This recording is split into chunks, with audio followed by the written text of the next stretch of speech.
بچوں کو تو ہم کبھی بھی بے حیا نہیں کہتے، ان کو شعور تھوڑی ہے، ان کو تبھی اندازہ نہیں ہے کہ انہیں اپنے آپ کو کس طرح سے ڈھانکنا چاہیے، کیسے اپنے آپ کو چھپانا چاہیے۔ اسی طرح بچوں کو یہ شعور نہیں ہے کہ ہم جو کر رہے ہیں اس سے میرے بھائی کو یا میری بہن کو تکلیف ہوگی، میں مار رہا ہوں تو اس کو چوٹ بھی لگ رہی ہے، ان کو نہیں احساس۔ وہ تو بس دیکھتے ہیں کہ ماں کی گود میں یہ آ گیا ہے، اب وہ ماں کی گود سے پکڑ کر اس کو اتارنے کی کوشش کرتے ہیں اور خود چڑھ کے بیٹھ جاتے ہیں اماں کی گود میں، بس پھر خوش ہوتے ہیں اس کے بعد۔ تو یہ دراصل صرف توجہ چاہ رہے ہوتے ہیں ماں کی۔ تو جیلسی کا میں خیال ہے حسد کا نام دینا اس چیز کو مناسب نہیں۔ تو یہ تو چند باتیں تھیں جو ہم نے حسد کے بارے میں کی۔ اب ایک اور صورتحال ہو سکتی ہے کسی کی نعمت کو دیکھ کر، اور وہ صورتحال یہ ہے کہ کسی کے پاس اچھی چیز دیکھی اور اس کی اچھی چیز دیکھ کر خوشی ہوئی، دل چاہا کہ اللہ اس کو یہ چیز مبارک کرے، اور ساتھ ہی ساتھ وہ چیز اتنی اچھی لگی کہ دل چاہا کہ اللہ اپنے خزانے میں سے مجھ کو بھی یہ چیز دے دے۔ اس میں کوئی حرج نہیں، اس کو رشک کہا جاتا ہے، انوی۔ عربی میں غبطہ کہتے ہیں، غین با طا غبطہ۔ یہ انسان کے دل میں قدرتی طور پہ تمنا پیدا ہوتی ہے۔ تو رشک کیا جا سکتا ہے، حسد نہیں کیا جا سکتا۔ تو رشک یہ ہے انسان جب کسی کے پاس کوئی نعمت دیکھے دعا کرے کہ اللہ اس کو یہ چیز مبارک کرے، اللہ نے اپنے فیصلے اپنی حکمت سے اللہ تعالیٰ نے اس کو یہ عطا فرمایا ہے، الحمدللہ یہ خوش رہے، اور اللہ سے دعا کریں کہ اللہ تیرے پاس تو ہر چیز کے خزانے ہیں، اللہ تو اپنے خزانے میں سے مجھ کو بھی عطا فرما دے۔ تو اللہ سے دعا کرے۔ صحیح بخاری میں حدیث آتی ہے، لا حسد الا فی اثنتین، رشک کے قابل تو دو ہی آدمی ہیں۔ اور یہاں لفظ کیا استعمال ہوا ہے رشک کے لیے؟ حسد۔ حسد کن معنوں میں؟ غبطہ کے معنوں میں، انوی کے معنوں میں استعمال ہوا ہے۔ تو فرمائے کہ رشک بھی اگر تمہیں کرنا ہے تو دو ہی انسان ایسے ہیں جن سے کہ رشک کیا جا سکتا ہے۔ رجل، ایک وہ انسان، آتاہ اللہ مالا، وہ جس کو اللہ نے مال دیا ہو، فسلطہ علی ہلاکتہ فی الحق، پھر وہ اس کو حق کے راستے میں خرچ کرتا ہو۔ تو تم بھی رشک کرو، تم بھی اللہ سے دعا کرو کہ اللہ مجھ کو بھی تو مال دے تو میں بھی تیرے راستے میں اس کو خرچ کروں۔ ٹھیک ہے، ضرور رشک کرو۔ ایک تو یہ۔ دوسرا، وَرَجُلٌ آتَاهُ اللَّهُ حِکْمَةً فَهُوَ يَقْضِي بِهَا وَيُعَلِّمُهَا، دوسرا وہ شخص جسے اللہ تعالیٰ نے علم دین اور دانائی عطا کی ہو، پھر وہ اس سے فیصلے کرے اور لوگوں کو تعلیم دے۔ تو انہی دو لوگوں پر رشک کیا جا سکتا ہے، تمنا کی جا سکتی ہے کہ اللہ تعالیٰ مجھ کو بھی یہ کچھ عطا فرما دے۔ کسی نے یہ کہاوت پروورب ہے جو لکھ کے دیا ہے کہ envy is like the acid which eats up the vessel it is stored in۔ صحیح بات ہے، envy سے مراد یہاں پر جیلیسی ہے کہ حسد اس تیزاب کی طرح ہے جو اسی برتن کو کھا جاتا ہے جس برتن میں اس کو رکھا جائے۔ حسد دل کے اندر ہوتا ہے، یہ دل کو بیمار کر دینے والی چیز ہے حسد، اوروں کی نعمت کو دیکھ کر جلتے رہنا۔ اندر ہی اندر انسان اپنے آپ کو ختم کرتا رہتا ہے، کھاتا رہتا ہے۔ اب یہ ایک اسیسمنٹ ہے، ہم اپنے آپ کو تھوڑا سا جج کر سکتے ہیں کہ ہم میں حسد ہے یا رشک ہے۔ تو حسد کیسے ہوتا ہے اور رشک کیسے ہوتا ہے، اس کے بارے میں ذرا سا دیکھیے۔ شروعات کیسے ہوتی ہے حسد کی اور رشک کی؟ شروعات اکٹھی ہوتی ہے ایک ہی چیز سے۔ جی، شروعات کیسے ہوتی ہے؟ کسی کے پاس نعمت دیکھی جو اپنے پاس نہیں ہے، ٹھیک ہے، یہاں سے آغاز ہوا۔ اب جب ہم کسی کے پاس کوئی نعمت دیکھیں جو کہ ہمارے پاس نہیں، تو ہم اب حسد سے بچ کر تھوڑا رشک کی طرف اگر چلے جائیں تو کوئی حرج نہیں، لیکن رشک بھی کوئی پسندیدہ نہیں ہے۔ جیسے ابھی ہم نے حدیث میں یہ مضمون دیکھ لیا کہ رشک بھی کرنا ہے تو بس دو لوگوں سے، لیکن بہرحال حسد کے مقابلے میں رشک میں پھر بھی عافیت ہے۔ تو اب کیا ہوتا ہے، کسی کے پاس کوئی نعمت دیکھی اپنے پاس نہیں ہے، دل میں کمی محسوس ہوئی، تمنا پیدا ہوئی۔ پھر کیا ہوا کہ کسی کے پاس دیکھ کر دل میں جلن اور تنگی محسوس ہوئی اور یہ سوچا کہ میرا حق زیادہ تھا اس نعمت کے اوپر۔ مثال کے طور پہ کسی کے پاس سونے کا سیٹ دیکھ لیا یا ہیرے کا سیٹ دیکھ لیا، اب اپنے پاس وہ ہیرے کا سیٹ نہیں ہے، اب وہ بہت اچھا لگا، بہت پیارا لگا۔ اب جب اس کے پاس ہیرے کا سیٹ دیکھا، اب جلن پیدا ہونے لگ گئی دل کے اندر۔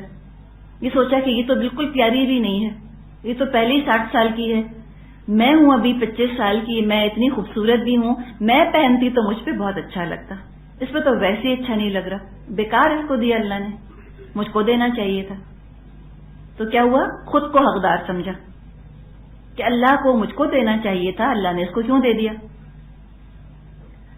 اب اللہ سے دعا مانگنے کے بجائے دماغ میں بدگمانی آئی، ڈپریشن شروع ہو گیا اور پہلا موقع ملتے ہی اس کی برائیاں شروع کر دی۔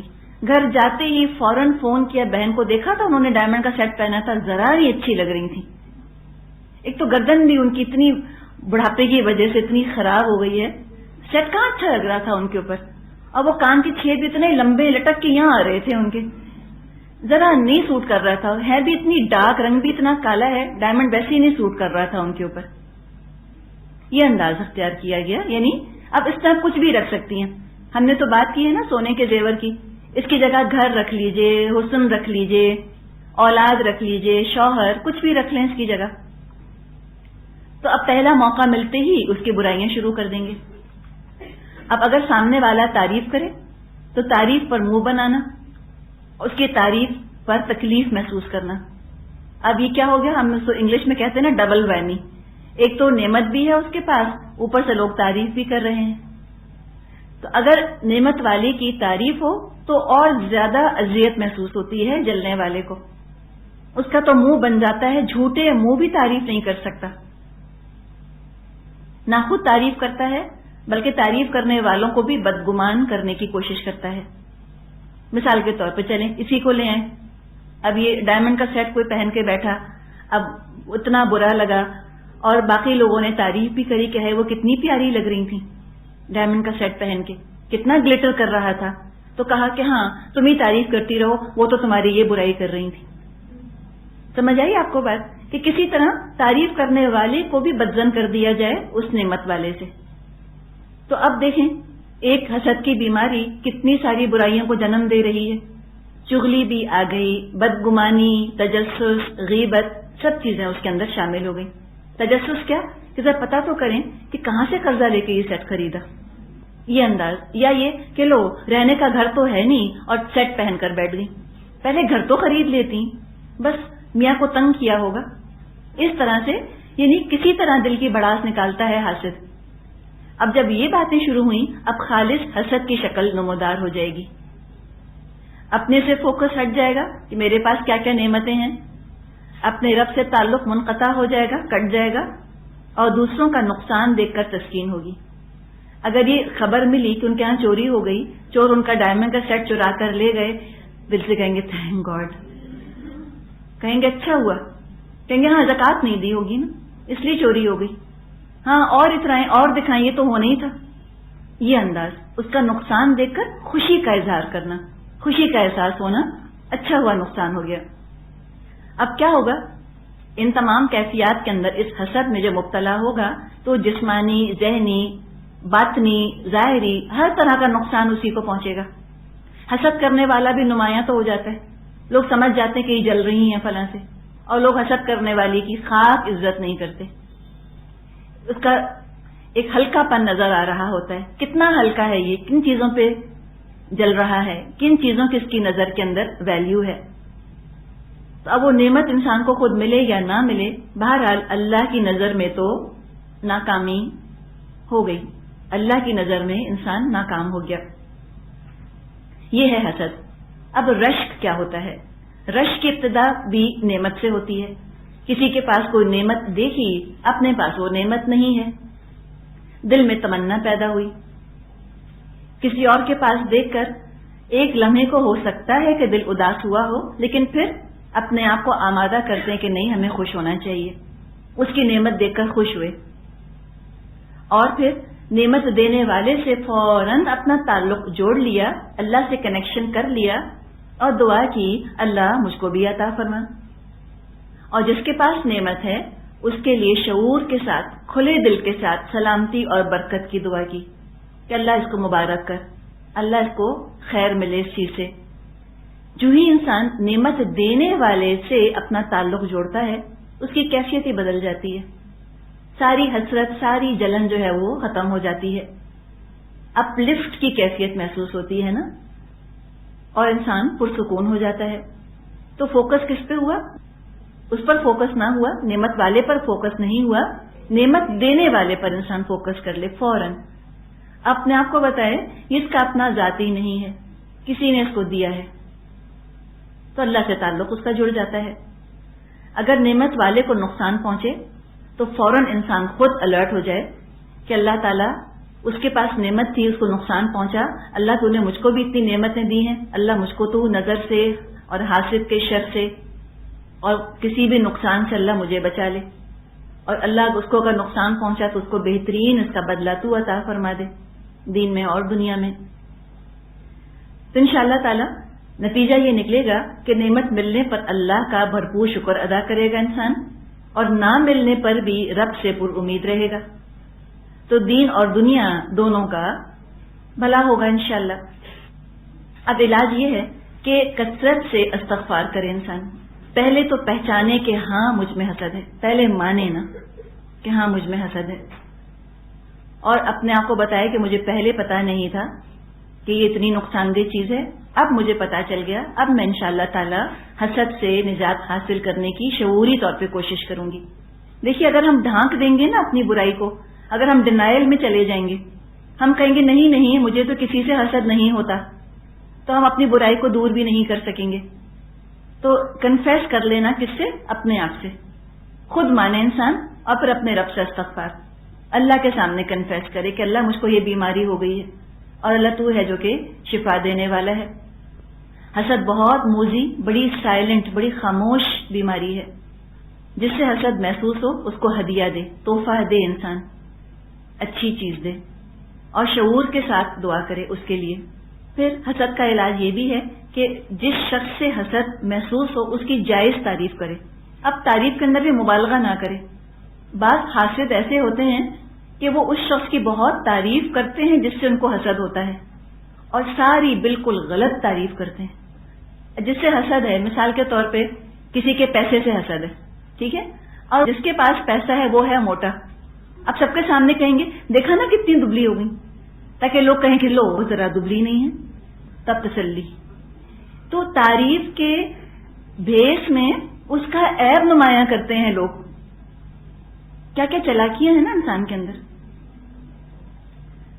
یا کہیں کہ دیکھا وہ کتنی خوش مزاج ہے نا، حالانکہ بیچاری نہیں ہے خوش مزاج، لوگ کہیں کہ لو خواب خوش مزاج ہیں، اتنی بد مزاج ہیں، یوں کیا، یہ کہا یہ کہا، اب ٹھنڈک پڑ گئی، کہا کہ دیکھو بھئی ہم تو کلاس میں سنا تھا نا تعریف کرو، ہم تو تعریف کر رہے تھے۔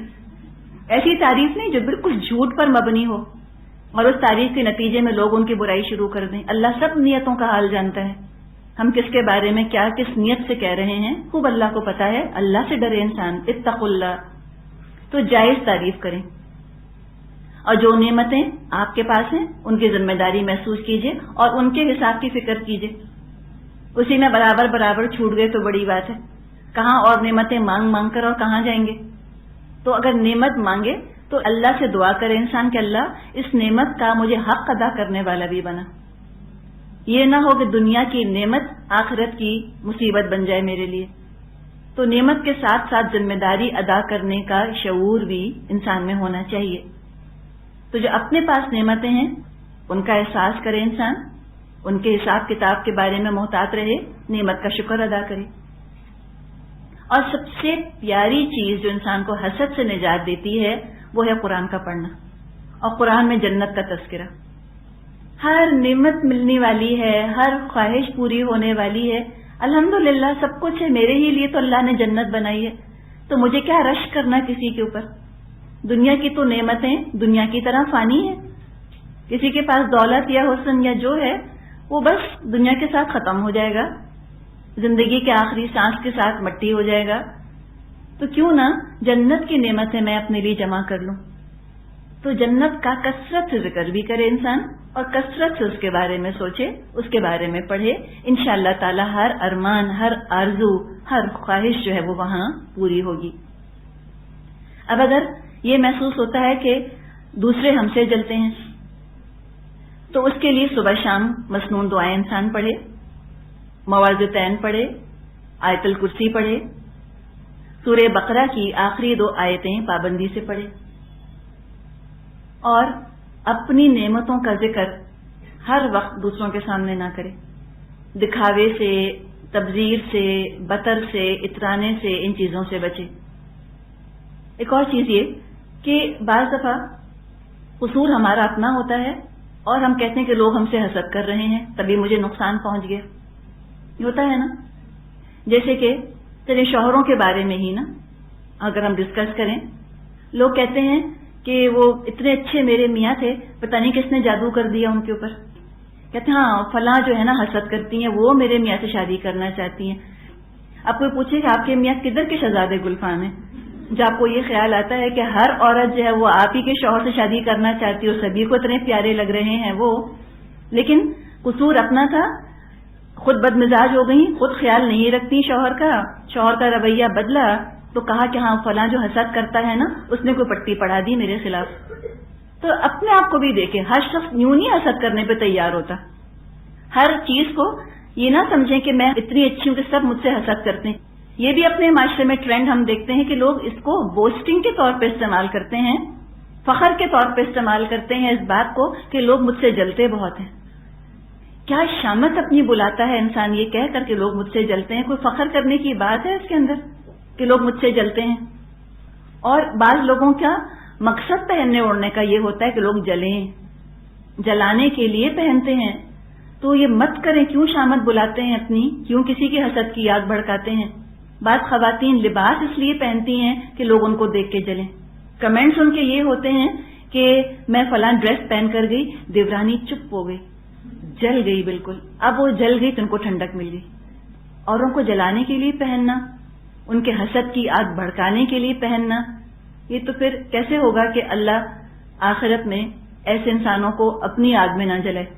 اس چیز سے پرہیز کریں. اگر کبھی خیال آتا ہے کہ میں نے یہ چیز پہنی تو فلاں دیکھ کر جلے گا یا حسد کرے گا، مت پہنے. چھوڑ دیں استعمال اس چیز کا اس شخص کے سامنے، اس لیے کہ ہم نے کسی کے احساس کمتری کو ہوا دے دی ہے نا، جس کی وجہ سے وہ حسد کا شکار ہو گیا. تو خود بھی ذرا حساس ہو کے زندگی گزارنے کی ضرورت ہے. اگر اللہ نے کوئی نعمت دی ہے تذکرہ مت کیجیے. اور زندگی میں کوئی خرابی اگر پیدا ہو گئی ہے، کسی رشتے میں بگاڑ آ گیا ہے، کوئی نعمت جو ہے وہ سکون کے بجائے اذیت کا سبب بن گئی ہے، تو صرف حاسد کا خیال نہ آئے. ہم یہ سوچیں کہ میرا کیا قصور ہے، کیا میں نے مس یوز کیا اس چیز کو، کیا میں نے اس چیز کی قدر نہ کی جو اس چیز کا میں فائدہ نہیں اٹھا پا رہی. بچے ہیں، کہہ دیا بچوں کو، سب حسد کرتے ہیں میرے بچوں سے، پہلے اتنے اچھے تھے اب میرا خیال نہیں کرتے. نہیں تو اس میں کئی اور وجوہات ہو سکتی ہیں نا. تو ہر خرابی دنیا کی حسد کی وجہ سے نہیں آتی. اپنی رسپانسبلٹی، اپنی ذمہ داری کو بھی ہم محسوس کریں. اور دوسرے یہ کہ اگر کسی کے بارے میں آپ کو واقعی یہ محسوس ہو کہ وہ حسد کرتا ہے تو آپ اس کی جائز تعریف کیجیے تاکہ اس کا دل بڑا ہو. اس کا احساس کمتری کسی طرح سے دور کرنے کی کوشش کیجیے. آپ کو یاد ہوگا بات ہم نے شروع ہی یہاں سے کی تھی کہ احساس کمتری کی وجہ سے حسد پیدا ہوتا ہے. تو تعمیر شخصیت کی کوشش کیجیے لوگوں کی، کہ ان کی شخصیت کے اندر جو ہے وہ طاقت آ جائے، زور آ جائے، اسٹرینتھ آ جائے، احساس کمتری کسی طرح ان کے اندر سے نکل جائے. اور وہ نکل جائے گا تو انشاءاللہ تعالیٰ وہ حسد سے خود بخود باز آ جائیں گے. والآخر دعوانا ان الحمد للہ رب العالمین. سبحانک اللہم و بحمدک نشہد ان لا الہ الا انت نستغفرک و نتوب الیک. السلام علیکم ورحمۃ اللہ وبرکاتہ.